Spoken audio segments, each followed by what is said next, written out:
Hey, how's it going? This is something we're going to start right now here tonight. This will be the first of a series.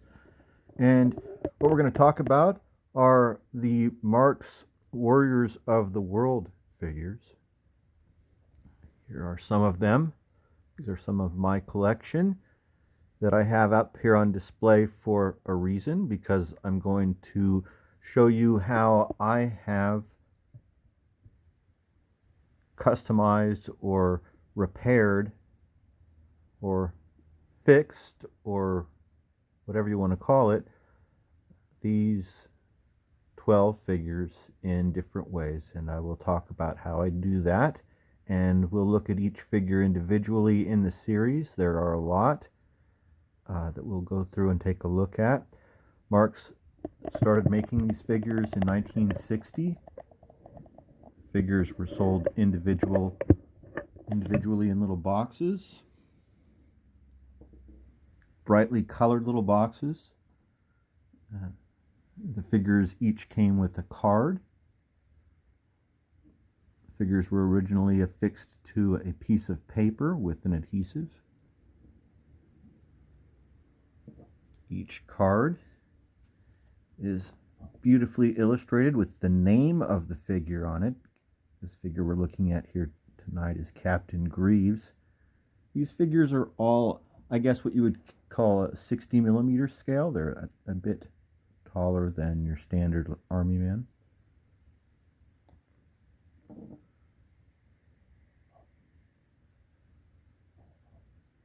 Nice, huh? On the back of each card is this really cool, interesting biography of each figure.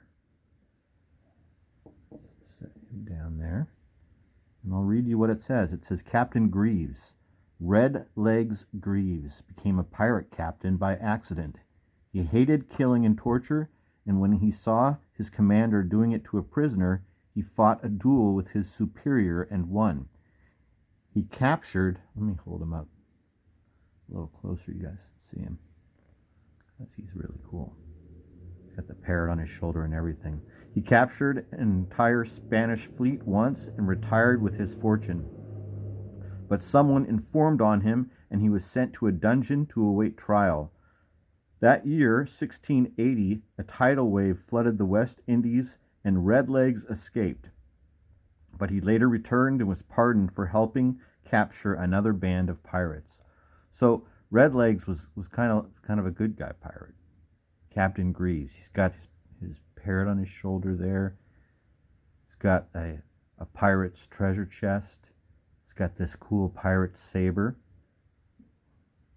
But you might notice that pirate saber is not original, because when I got my Captain Greaves, as is the case with a lot of these figures that you might find, his sword was completely broken off, and it didn't come with him. Now, I did have the card and the figure, so I decided to replace the sword, and I'll show you how I did that right now. So I have what I call a parched jar.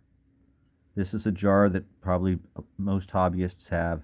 It is little pieces of plastic and parts, generally, that I find around left over. A lot of times these are found on the floor, and a lot of times there's certain ones that are my favorites, and I'll show you which those ones are and what I used to make his sword. So this is just a bit of packing material that was on the back of something, right?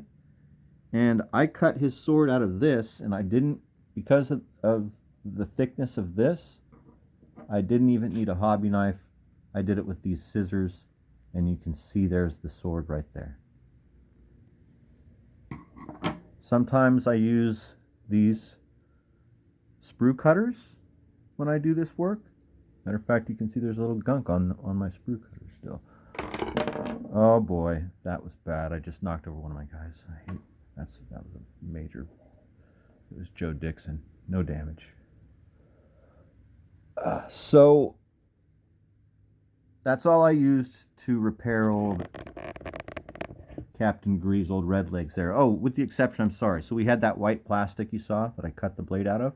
Then I used this Tamiya color acrylic chrome silver, couple coats, and it doesn't look half bad, does it? So now I've got my Captain Greaves.